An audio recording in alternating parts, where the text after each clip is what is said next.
Gunung Panangahan juga ya, berkomunikasi kemarin itu Pak Burhanuddin itu dengan dua menteri, satu dengan Menteri Kebudayaan yaitu Pak Fadlizon, pemajuan kebudayaan, kedua dengan Pak Tito soal percepatan pencabutan moratorium.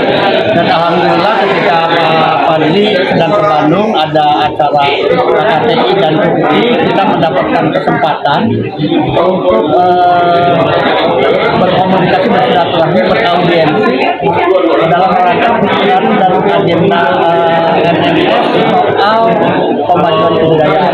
Dan kalau negara maju ya pasti ada mereka punya strategi kebudayaan, punya cara untuk mencetak manusia unggul atau pribadi unggul. Yang tadi Kang Kapi bilang Busido, ya, kita sudah menamakan namanya Busido Sunda. Itu berani, jujur, berani, jembar mana, TK itu julukannya untuk Juanda dan gaweran saja atau kerja keras. Jadi tadi Kang Kapi minta supaya negara menetapkan karakter bagi ya, rakyat Indonesia punya karakter itu tetapkan dalam negara supaya ada percepatan lompatan kita menjadi sebuah negara berbasis alhamdulillah. Dengan adanya Kementerian Kebudayaan sendiri ini ada optimisme nggak sih dari MMS? Saya optimisme karena Pak Fadli itu budayawan. Jadi dia mengerti dan dia disambut berbagai macam tempat dengan oleh budayawan, oleh tokoh-tokoh senior sosial budayawan. Tapi kita ingin khusus di sini bertemu dengan para ini sepuh Sunda. Kita undang banyak sepuh Sunda yang dari Jakarta, dari Bandung, Cirebon, macam-macam. Kita ingin Pak Fadli ini menjadi keluarga besar bagi Majelis Musyawarah Sunda, maka tadi diberikan ikat merah putih, megang merah putih dan baju merah putih karena kita orang Sunda tidak terlepas daripada harapan dari kegiatan ini. Nanti Kang ini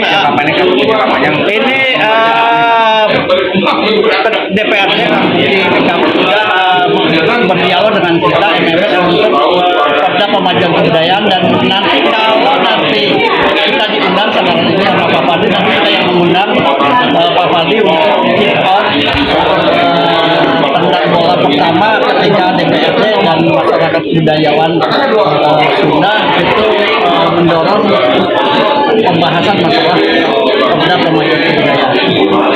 Tadi ada yang ironi itu katanya kalau dana abadi itu sebenarnya bersisa lagi itu dari 5T sebenarnya kalau di luar negeri itu nggak seberapa ya, kita tetap memaksimalkan namanya dana abadi itu. Memang tadi kurasinya yang ketat, tetapi orang Sunda, budaya Sunda harus memanfaatkan 5T anggaran yang ada untuk sesuatu yang kebudayaan yang lompatan jauh ke depan, bukan hanya konservasi tetapi bisa menciptakan kebudayaan baru seperti orang Korea, orang Jepang, orang Taiwan, orang Cina, menciptakan sebuah kebudayaan yang sesuai dengan zaman.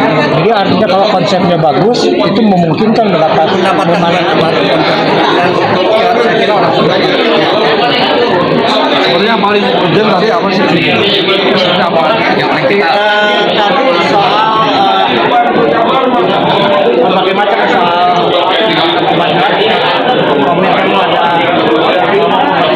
harus membangun intervensi terhadap membangun karakter bangsa kan, dan kebudayaan, dana abadi kebudayaan yang tapi kita juga harus menetapkan untuk orang Sunda kebudayaan besar kita seperti apa.